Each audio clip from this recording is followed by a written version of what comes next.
One of the things I hate about some Crusader skirmish missions is the speed in the initial attack. It disrupts the ability to build your town from the beginning, but if you're a seasoned commander, you'll be able to wrestle this first wave with a portion of your war budget, then build your castle and economy with the rest, and even bring a lot of wealth to the people and not just draining them for war. Despite the aggressive battle tactics of the snake in this mission on very hard level, can we have his head without bloody losses?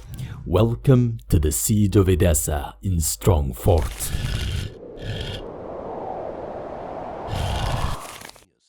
Now, Duke Bodyguard, who is sending Arab mercenaries to aid the rat against me, is imposing high taxes on the people within the county of Edessa, known to the Arab as Al-Roha. This means that we might face an unequal battle if the snake attacked with many local Arab troops, and I'll need to act quickly to dry up the sources of his wealth, while building my economy before I can besiege his castle, which lies in the desert to the southeast, not blocked from the south, but the rough terrain here is a terrible march ground for any infantry, making the snake partially protected from his back. To the east he have all of his resources, with the only road to the land, and I can exploit his grassland's vulnerability. To the west, I have more fertile and resource-rich land, nearly isolated by a small river, but not completely, because a river ford exists in the south, which the enemy can exploit to strike my farms if they could cross the desert. My castle's position isn't favored for defense, but it seems I'll need to defend myself on 3 fronts: the road to the east, the farms to the west, and the direct battlefield in the center. So I've started by launching taxes and establishing the basics of my town, before hearing, "Our scouts in the field say an Arab mercenary party is already on its way. They could be here at any moment, sir." So I anticipated them by recruiting some Turklar horse archers and sent them to guard the northeastern road, and very importantly, cripple the snake's food supply with a hit-and-run tactic, fixing the enemy in place when the enemy's reinforcements arrived. "Here they come, sir. Men, to arms!" My nimble horse archers harassed them with a maneuver learned from the Battle of Hittin.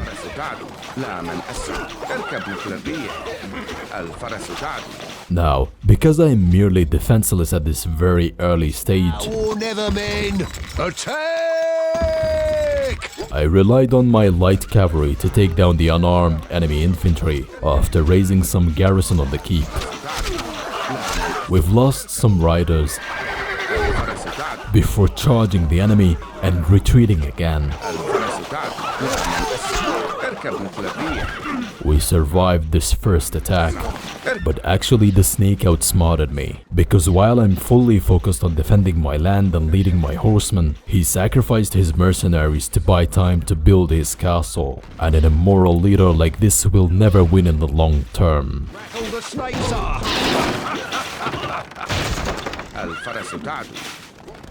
Now, I've sent some reinforcement to my cavalry wing while starting to gather resources, as the Turklar resume destruction of the snake's economy.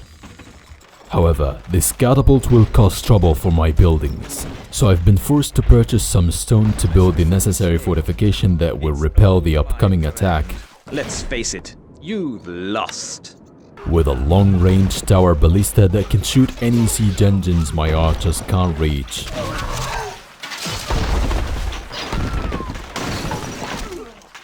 While my town is partially protected, I can now build my farms of cheese producers, wheat, hops, and apple orchards. This garden will be more than enough to feed my castle's population. While the snake is bleeding his forces and trying to stop my mercenaries from wreaking havoc in his countryside. I haven't yet built my castle, so I've constructed stone quarries to build the walls and added an inn to raise the popularity and taxes. Meanwhile, the snake has launched a counterattack with some slaves and slingers, no match for my Turklar cavalry,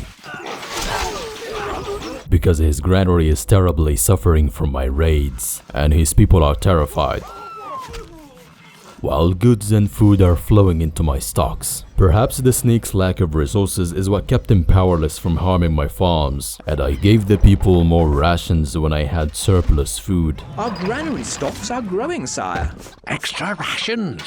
And raised the taxes even more. Gold is flowing into the treasury, sire. I can't pay that. Stabilizing my popularity at 80 with extortionate taxes. And finally, I can now fortify my position.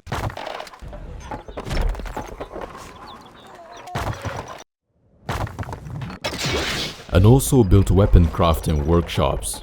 When both my large towers have fixed the enemy in his place, I resumed building my classic castle design and expanding my iron mining for weapons production and also for trade. The same for my quarries. And I needed to expand the town outside and behind the castle's fortifications to reach the result of a classic stronghold, with 2 large garrison towers keeping the enemy in check while my troops are fighting on the ground. With a tall lookout tower in the back of the castle, from which the Lord shall observe the defense.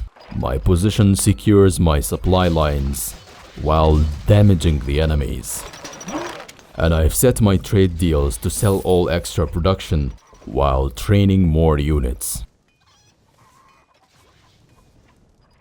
Now, my castle is stable and mostly secure, considering the enemy's weakness. I have decided to add the last touch to fix my popularity despite my extreme taxes. The people love you, my lord. The people are not afraid of you at all, my lord. I am already having a strong economy. Gold is flowing into the treasury, sire. And need the morale boost for the troops who will protect their happy families. After recovering all that I spent to build the castle and earned gold, I have recruited more horse archers and replaced the wounded soldiers, reinforcing my left wing. And ordered them to raid a little closer, reaching the castle's edge with their arrows and quickly retreating on horsebacks, making countering these troops a nightmare for the restricted castle garrison. And while the snake is busy in his right and front, I have quietly sent another contingent of Turklar riders to surprise him by reaching his castle from the unexpected desert. And immediately started harassing the starved garrison, showering them with arrows and running while doing so. Now, as the enemy is practically surrounded, there is nothing left but to send my infantry to storm the castle. So the Lord and his guards have gathered our remaining forces and emerged from the castle's main frontal gate, forming the infantry in a strong line under the Lord, directly in front of the already weakened snake. Now, my plan is simple, but it must be timed to avoid unnecessary losses. I've constructed a siege tower to scale the castle wall with macemen first. They can rush to take down the enemy archers in the southern tower with decent armor. Then my heavy infantry shall follow them, covered by my garrison archers. The slow infantry advanced first, then the tower. Message from the snake. Oh, I think I might just, When they were close enough, my army went on the assault.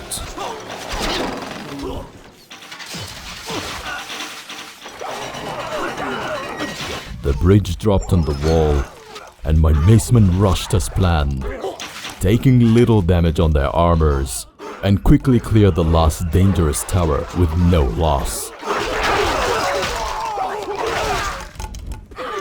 While the Lord oversaw his contingent's advance, is under attack.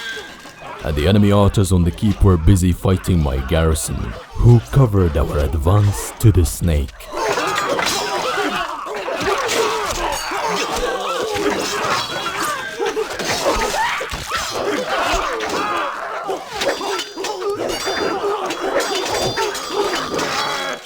We have taken control of the castle. The slimy blighter's legged it, sir.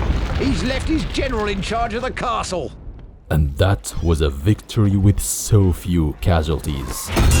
Victory!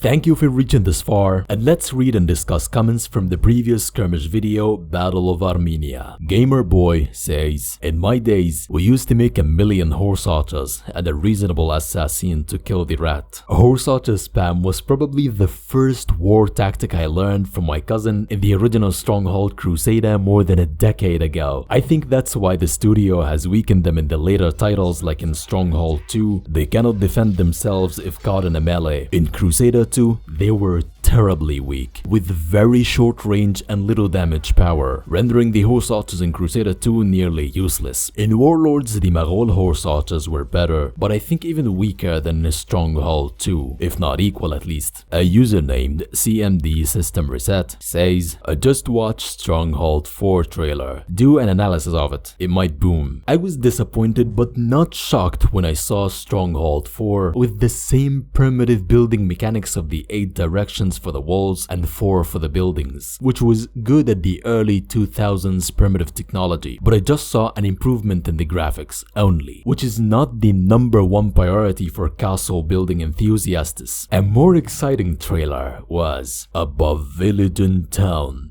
rises your mighty castle. Watch Bergfried's trailer instead. I'm so excited for it. However, I was asking if you are up for long videos of narrated gameplay from Strong Fort. Not that I fully control the length of the content, but I know that some videos, whether a historical castle simulation or a skirmish mission, will be long and require covering the events, like when we play against multiple lords or some city buildings, but I only skip the unnecessary moments in the editing while preserving the experience. So if you enjoyed this video, like it and subscribe to Strong Fort channel, and I'll meet you on the coming battlefield. Thanks for Northern Strategist for helping me with raw footage that I can't capture on my current hardware.